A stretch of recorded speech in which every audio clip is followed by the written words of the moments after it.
हमको कुचल दो, चाहे हमको मार दो, हम आंदोलन करें। बिहार में मंच पे खड़े होकर बताना पड़ेगा ना कि सुनो दलित भाइयों, हम आपके अधिकार का फैसला लेते हैं तो फलाने फलाने व्यक्ति जो है आपके अधिकार को आपको वंचित कर देते हैं।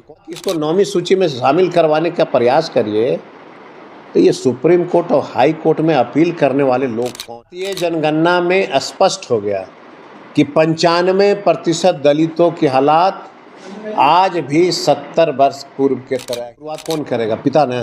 बिल्कुल। तो वो पिता तुल हैं तो शुरुआत तो अपने सब परिवार को टिकट काट देना चाहिए। अभी इमामगंज में होगा, अपना परिवार को नहीं देगी। पिछड़ा हुआ है, मैं मानता हूँ, तो 4-4 सीट पे खुद चुनाव क्यों लड़ते हो भाई? दल में विधायक मंत्री आप बन रहे हैं और मलाई हम लोगों का रहे। पूछा चिराग जी से कि मुख्यमंत्री जी ने दलित महादलित अलग करके पासवानों को जो है हक से वंचित किया, इसकी लड़ाई का इस तरह का बयान आना समाज को खंडित करने की संकेत में मेले हो गए। तो हमारा जितना गोतिया नैया है वो सब करोड़पति हो गया। मुसहर का है वही हालात पासवानों का है, वही हालात रविदास का। 4 जातियां 70 साल से मलाई खा रहे थे। उच्च न्यायालय होता है, हम उनके फैसला का स्वागत करते हैं, लेकिन लोकतंत्र में अगर किसी फैसले से हमारा समाज, जिसकी आबादी है इतनी बड़ी दलितों की, अगर वह सहमत नहीं है तो प्रोटेस्ट करने का अधिकार है उसको। और आरक्षण की जो बात हुई है, इसकी साजिश बिहार के मुखिया माननीय मुख्यमंत्री ने पहले कर रखा था।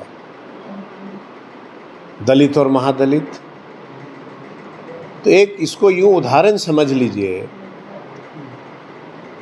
कि माननीय उच्च न्यायालय ने कहा कि आरक्षण दे सकते हैं, आप बदलाव कर सकते हैं। मुख्यमंत्री ने क्या किया? चिराग पासवान से, रामविलास पासवान से मुख्यमंत्री को नफरत था। उन्होंने दलित महादलित का निर्माण किया, पासवान जाति को अलग छोड़ दिया और सारी सुख सुविधा से वंचित कर दिया। टोला सेवक विकास मित्र की बहाली हुई, 44,000 टोला सेवक विकास मित्र बिहार में बहाली हुई। एक भी पासवान के बेटा बेटी को वो नौकरी नहीं मिला उसको। गलती क्या किया था पासवान? वो भी दलित घर में जन्म लिया था। उसके बाद महादलित बना करके अलग से मुख्यमंत्री जी ने कहा कि पैकेज आएगा। मतलब ये हुआ कि महादलित का जो पैकेज आएगा वो पासवानों को नहीं मिलेगा। अभी जो फैसला आया माननीय उच्च न्यायालय में, इसी तरह की परिस्थितियां बिहार सरकार के कई वैसे लोग जो हैं साजिश रचेंगे। अब ये साजिश की शुरुआत होगी कि नहीं होगी समझ लीजिए। माननीय जीतन राम मांझी जी ने क्या कहा अपने बयान में? कहा कि 4 जातियां 70 साल से मलाई खा रहे थे, इसका फायदा हम लोगों को नहीं मिला। कौन 4 जातियां हैं? पासवान, रविदास, चौधरी, धोबी, यही लोग होगा ना। जब जातीय जनगणना हो गई बिहार में और बिहार सरकार ने यह मान लिया कि 95% दलितों की हालात आज भी वही है जो 70 साल पहले था, तो जब जातीय जनगणना में स्पष्ट हो गया कि जो हालात मुसहर का है वही हालात पासवानों का है, वही हालात रविदास का है। 4 अगर कोई पासवान, रविदास, चौधरी में IAS IPS हो जाएगा तो आप उसको क्या आरक्षण के दायरे से अलग कर देंगे? हम MLA हो गए तो हमारा जितना गोतिया नैया है वो सब करोड़पति हो गया। ये साजिश की शुरुआत जो आपके माध्यम से मैं बिहार के तमाम उन दलित महादलितों को आगाह करना चाहता हूँ कि उन नेताओं के बात के भ्रम में आप नहीं आए जो अपने आप को सुख भोगने के लिए हमारे समाज को विखंडित करना चाहता हूँ। ऐसे साजिश से सावधान करने के लिए और आंदोलन होगा। हम तो अपील करेंगे आपके माध्यम से उन नौजवानों से कि जो पूर्व में आंदोलन हुआ था वह दिशाहीन आंदोलन पुनः मत अपनाना। सामाजिक न्याय के नेतृत्व में आंदोलन खड़ा करो। जब तक किसी फौज का नेतृत्व करता नहीं होगा आपके आंदोलन को लोग कुचल देंगे। और लोकतंत्र में अधिकार है हमारा अपना मांग रखने का। अब कोई केंद्रीय मंत्री ये बयान दे कि ये 4 जातियों को रिजर्वेशन नहीं मिलना चाहिए, इससे बड़ा दुर्भाग्य बिहार में और क्या हो सकता है? कौन संपन्न है? जरा चलिए मेरे साथ। जो हालात गांव में मुसहर का, वही हालात पासवानों का, वही हालात रविदास का, वही हालात चौधरी का। अगर आपको किसी ने, जनता ने नेता बनाया है ना, आपको मैंडेट दिया, वोट दिया, क्यों दिया? समाज को बांटने के लिए वोट नहीं दिया, समाज के मनोबल को बढ़ाने के लिए मैंडेट दिया आप। और केंद्रीय मंत्री का इस तरह का बयान आना समाज को खंडित करने की संकेत है। लेकिन एक चीज़ याद रखिएगा, जब तेजस्वी के नेतृत्व में बिहार में सरकार बनेगी तो हम सब भाई होंगे, चाहे वह मुसहर हो, मिस्तर हो, रविदास हो, चौधरी हो, पासवान हो, सब हम मिल करके कदम से कदम चलाएंगे। और कोई भी विकास की बात होगी तो पूरे दलित समाज के लिए होगा। अभी इलेक्शन था, चिराग जी ने कहा कि मेरे रिजर्वेशन को कोई समाप्त नहीं करेगा।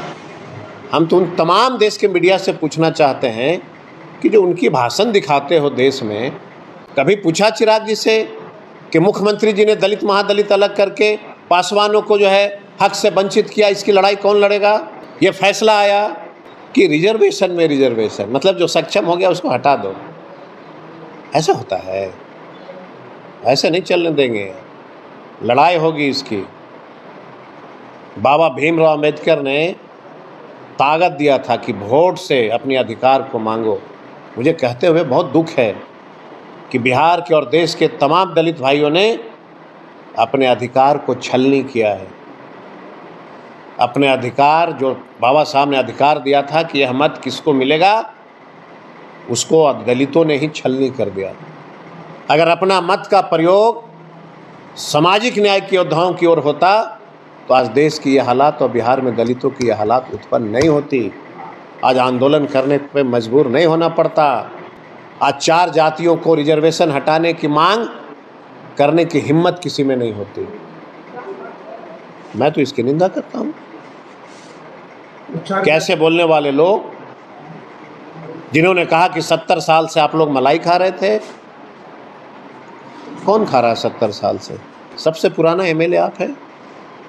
लालू जी के यहाँ मंत्री आप रहे, लालू जी के यहाँ एमएलए आप रहे, सब दल में विधायक मंत्री आप बन रहे हैं, और मलाई हम लोगों को कह रहे हैं कि खा रहा है। वो बोल रहे हैं कि हमारी जाति की जो 15% से भी साक्षरता दर कम है। मैं तो माना, सिर्फ उन्हीं का नहीं, पासवान जाति का भी, रविदास का भी, चौधरी का भी।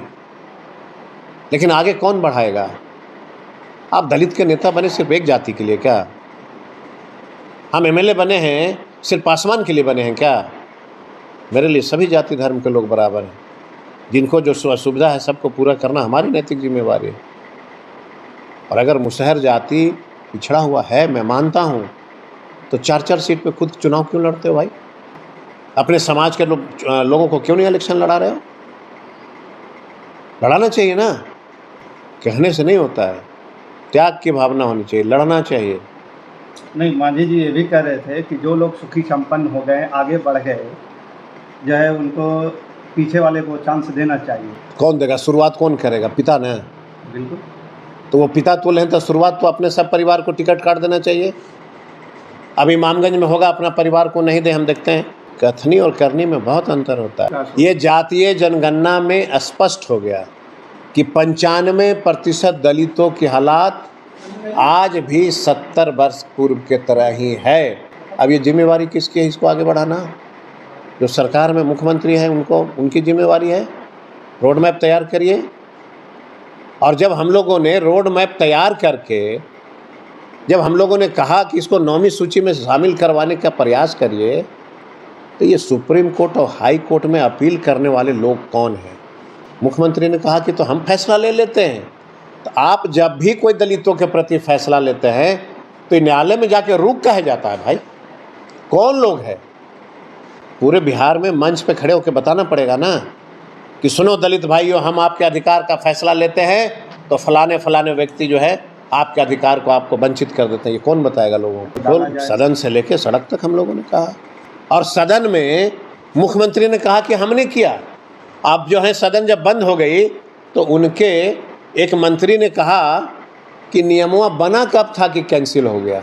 देख, इस तरह के हालात। तो ये हालात बिहार के तमाम दलित, चाहे वह मुसर हो, रविदास हो, चौधरी हो, पासवान हो, धोबी, सारे लोग देख रहे हैं। और एक तय मानिए कि अगर बिहार के दलितों में थोड़ी सी भी अहमियत बची होगी तो आंदोलन का रुख लेगा, लड़ाई लड़ेंगे। तंत्र में क्या है? अधिकार, शांति प्रिय आंदोलन। इस देश में और बिहार में जब जब दलितों ने जो है आंदोलन का रुख अपनाया है, कुचल दिया गया। इतिहास का पन्ना उठा के देखिए। लेकिन हम कुचलाने के लिए तैयार हैं। हमको कुचल दो, चाहे हमको मार दो, हम आंदोलन करें। आंदोलन का रुख तय होगा, हमारी पार्टी तय करेगी, पार्टी नेतृत्व से हम लोग बात करेंगे और इसको हम लोग आंदोलन का रुख देंगे।